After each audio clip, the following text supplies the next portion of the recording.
Assalamualaikum warahmatullahi wabarakatuh.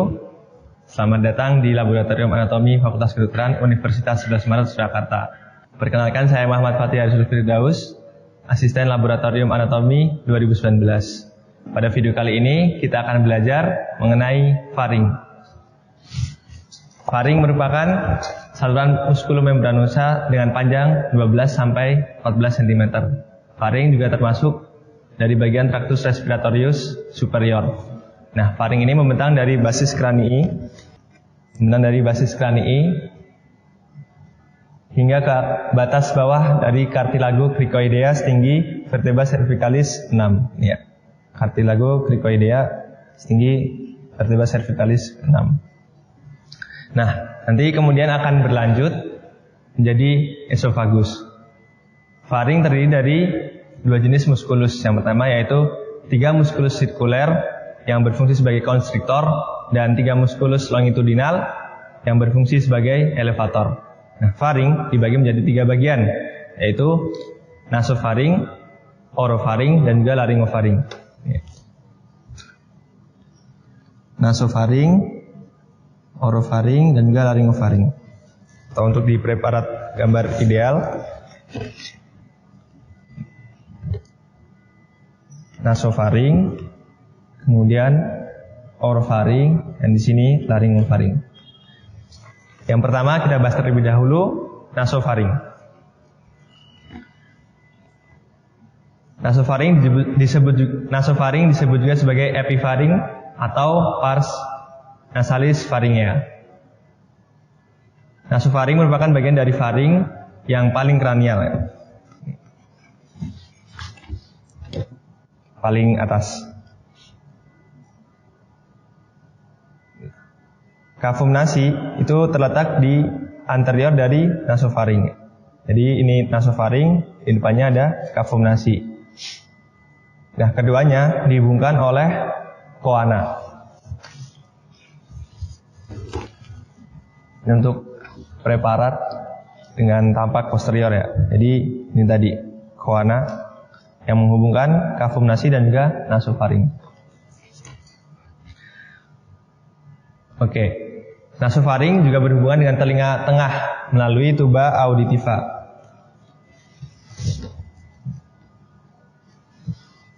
Tuba auditiva. Nasofaring ini skeletopisnya setinggi vertebra cervical yang pertama dan juga sampai vertebra cervical kedua.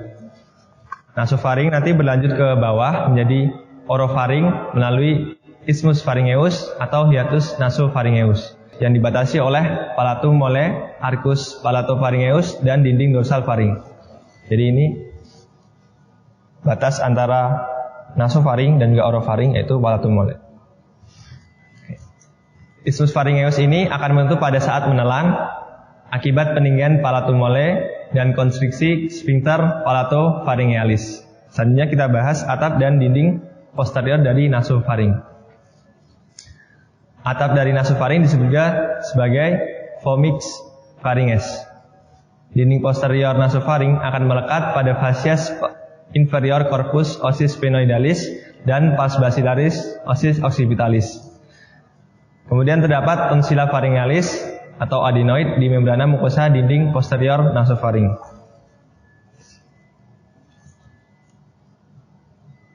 Nah, ini ya. Tonsilla pharyngealis yang berada di membrana mukosa dinding posterior nasofaring. Oke. Nah, pembesaran dari tonsilla pharyngea ini dikenal sebagai hipertrofi adenoid yang dapat membuat buntu traktus respiratorius sehingga menyebabkan bernafas melalui mulut dan mempengaruhi pertumbuhan wajah. Tonsilla pharyngealis ini banyak terlihat pada anak-anak, namun nanti akan mengecil saat pubertas. Selanjutnya kita bahas dinding lateral nasofaring. Nah, di setiap dinding lateral nasofaring kita akan menjumpai adanya opte atau ostium pharyngeum tuba auditiva yang terletak setinggi meatus nasi inferior. Ostium ini merupakan tempat masuknya tuba auditiva atau tuba eustachian dan menghubungkan nasofaring dengan kavitas timpanica.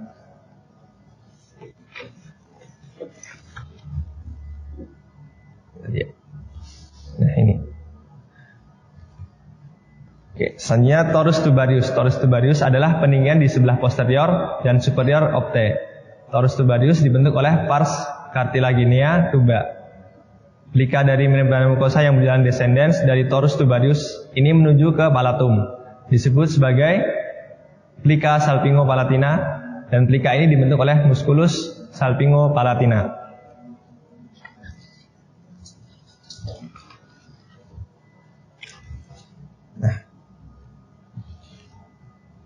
Ini dia torus tubarius.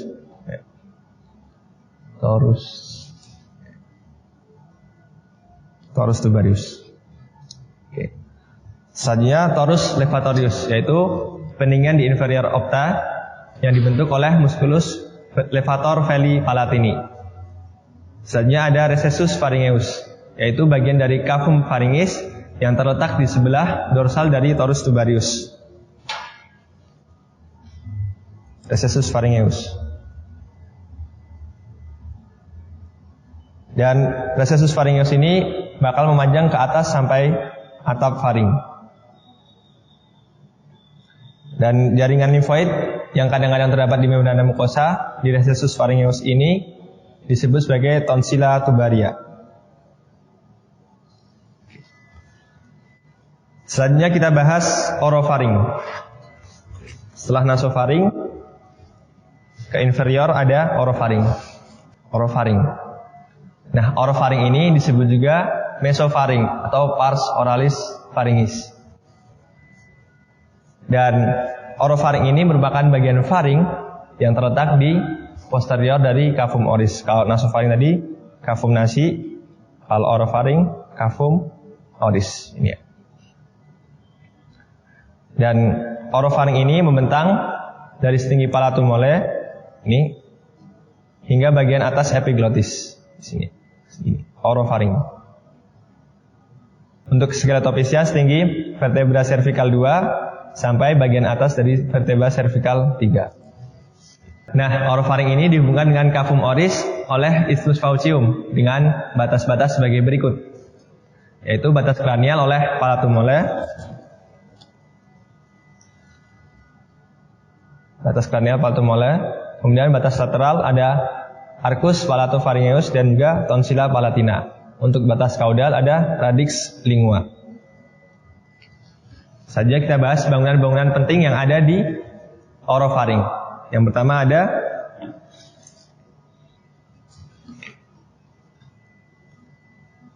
arcus palatoglossus. Ya ini, arcus palatoglossus. Yaitu merupakan suatu pelipatan mukosa di bagian anterior yang dia membentang dari palatum mole hingga tepi lingua. Dan arcus palatoglossus ini terbentuk karena adanya desakan dari musculus palatoglossus. Selanjutnya, setelah ada arcus palatoglossus, ada juga arcus palatopharyngeus. Dia berada di belakangnya. Ya, ini merupakan suatu pelipatan mukosa di bagian posterior, dan dia membentang dari palatum mole hingga dinding lateral faring. Arcus palatopharyngeus. Dan arcus palatopharyngeus ini terbentuk karena adanya desakan dari musculus palatopharyngeus. Di antara arcus palatoglossus dan juga arcus palatopharyngeus terdapat suatu cekungan yang disebut sebagai fossa tonsillaris. Dan di fossa tonsillaris ini merupakan cekungan yang terdapat adanya tonsila palatina. Ini ya. Tonsila palatina. Nah, tonsila palatina ini nantinya akan divaskularisasi oleh ramus tonsillaris arteri facialis, dan aliran limfonya bakal menuju ke nodus limfa cervicalis profundus. Oke. Antara radix lingua dan epiglotis dihubungkan oleh suatu membran yang disebut sebagai membrana glossoepiglotica. Pada membrana tersebut terdapat suatu penebalan di bagian medial disebut sebagai plica glossoepiglotica mediana. Dan terdapat juga penebalan di bagian lateral yang disebut sebagai plica, dan juga terdapat penebalan di bagian lateral yang disebut dengan plica glossoepiglotica lateral. Di antara dua penebalan tersebut terdapat cekungan yang disebut dengan valicula epiglottica.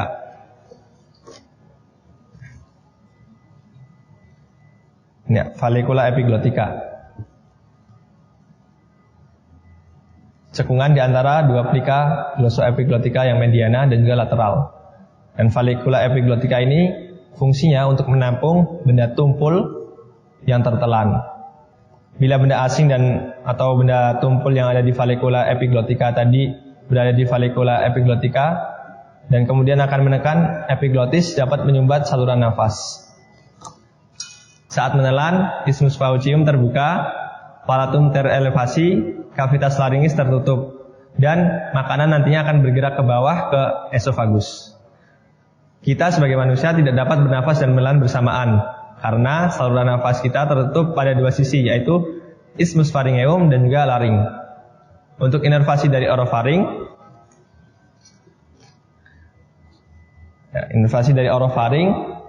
didapatkan dari nervus cranialis ke-9 atau nervus glossopharyngeus. Selanjutnya kita bahas laryngofaring. Setelah nasofaring dan juga orofaring, yaitu laryngofaring.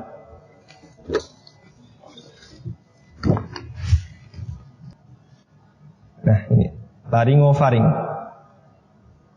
Laryngofaring merupakan bagian dari faring yang terletak sepanjang laring, maka juga disebut sebagai hipofaring. Dia membentang dari epiglotis hingga batas bawah cartilago cricoidea. Ini laryngofaring. Dia dari epiglotis sampai batas bawah cartilago cricoidea. Untuk skeletopisnya, dia setinggi vertebra cervical ke-3 sampai ke-5. Ya, 3 sampai 5. Laryngofaring. Oke, kemudian kita bahas bangunan-bangunan penting yang ada di laryngofaring. Yang pertama ada fossa piriformis. Fossa piriformis ini terletak di kanan dan kiri dari laryngofaring. Dia di medial bakal berbatasan dengan lika ari epiglottica. Dan di bagian lateral dia bakal berbatasan dengan cartilago thyroidea dan membrana thyroidea. Fungsi dari fossa piriformis ini adalah untuk menampung benda tajam yang tertelan. Selanjutnya ada adytus laringis, yaitu merupakan pintu masuk menuju laring. Letak dari adytus laringis ini pada dinding anterior laryngofaring. Oke. Selanjutnya kita bahas tentang vaskularisasi dari faring. Ada beberapa vaskularisasi di faring ini. Yang pertama ada dari cabang arteri maxillaris, yaitu oleh rami pharyngeus, arteri palatina descendens. Kemudian juga ada dari cabang arteri facialis, yaitu arteri palatina ascendens dan juga arteri tonsillaris. Kemudian ada dari ramus pharyngeus, arteri pharyngea ascendens, kemudian rami dorsalis lingua, arteri lingualis, dan juga rami pharyngeal, arteri thyroidea inferior. Oke. Selanjutnya kita bahas muskulifaring. Otot-otot yang ada di faring. Oke, ada beberapa otot yang ada di faring. Yang pertama ada musculus constrictor pharyngis superior. Ini. Musculus constrictor pharyngis superior. Kemudian yang kedua ada musculus constrictor pharyngis medius. Musculus constrictor pharyngis medius. Kemudian yang ketiga ada musculus constrictor pharyngis inferior. Ini. Musculus constrictor pharyngis inferior. Nah, kemudian yang terakhir ada musculus levator pharyngis. Kita bahas satu-satu, yaitu musculus constrictor pharyngis superior. Dia terdiri dari musculus myelopharyngis, musculus glossopharyngis, dan juga musculus bucopharyngis dan juga musculus pterygofaryngis. Kemudian musculus constrictor pharyngis medius, dia terdiri dari musculus chondropharyngis dan juga musculus ceratopharyngis. Kemudian untuk musculus constrictor pharyngis inferior, dia terdiri dari musculus thyropharyngis dan juga musculus cricopharyngis. Kemudian yang terakhir musculus levator pharyngeus, dia terdiri dari musculus stylopharyngeus, musculus salpingopharyngeus, dan juga musculus palatopharyngeus. Oke, selanjutnya yang terakhir bahasan kita adalah kondisi klinis yang ada di faring. Ada beberapa kondisi klinis yang akan dibahas pada video kali ini. Yang pertama ada tonsil dan tonsilitis. Oke. Tonsila palatina merupakan salah satu tempat yang paling sering mengalami infeksi yang menyebabkan timbulnya gejala sakit tenggorokan atau faringitis dan juga demam. Nodus limfe cervicalis profundus yang terletak di bagian dalamnya nanti akan menjadi muara limfe dari tonsila palatina dan nanti akan mengalami pembesaran dan juga pengerasan. Ketika terjadi infeksi yang berulang, dilakukan suatu tata laksana yaitu tonsilektomi atau pengangkatan tonsila palatina. Kemudian yang kedua ada kondisi klinis yang lain yang ada di faring yaitu ada abses peritonsilar atau Quinsy. Penyakit ini disebabkan adanya penyebaran infeksi dari tonsila palatina ke jaringan longgar di luar kapsula tonsila. Selanjutnya ada adenoid. Adenoid merupakan pembesaran jaringan limfoid karena infeksi. Ini menyebabkan pembesaran tonsila faringea yang secara klinis disebut sebagai adenoid hipertrofi. Ya, ini tadi ya, pembesaran adenoid di sini, hipertrofi adenoid. Jadi tonsila faringeanya membesar. Pembesaran pada tonsila faringea ini akan menutup koana dan menyebabkan pasien akan mendengkur dengan keras saat tidur dan bernafas melalui mulut. Dan juga serta akan menutup opta atau ostium pharyngeum tuba auditiva yang nantinya akan menyebabkan timbulnya gejala berkurangnya pendengaran dan juga otitis media yang berulang. Nah, tata laksana untuk melakukan tindakan pada kondisi klinis ini ada yaitu adenoidektomi atau pengangkatan adenoid atau pengangkatan tonsila faringea. Demikian penjelasan terkait materi faring yang merupakan bagian dari traktus respiratorius superior dari saya. Kurang lebihnya mohon maaf, semoga bermanfaat. Wassalamualaikum warahmatullahi wabarakatuh.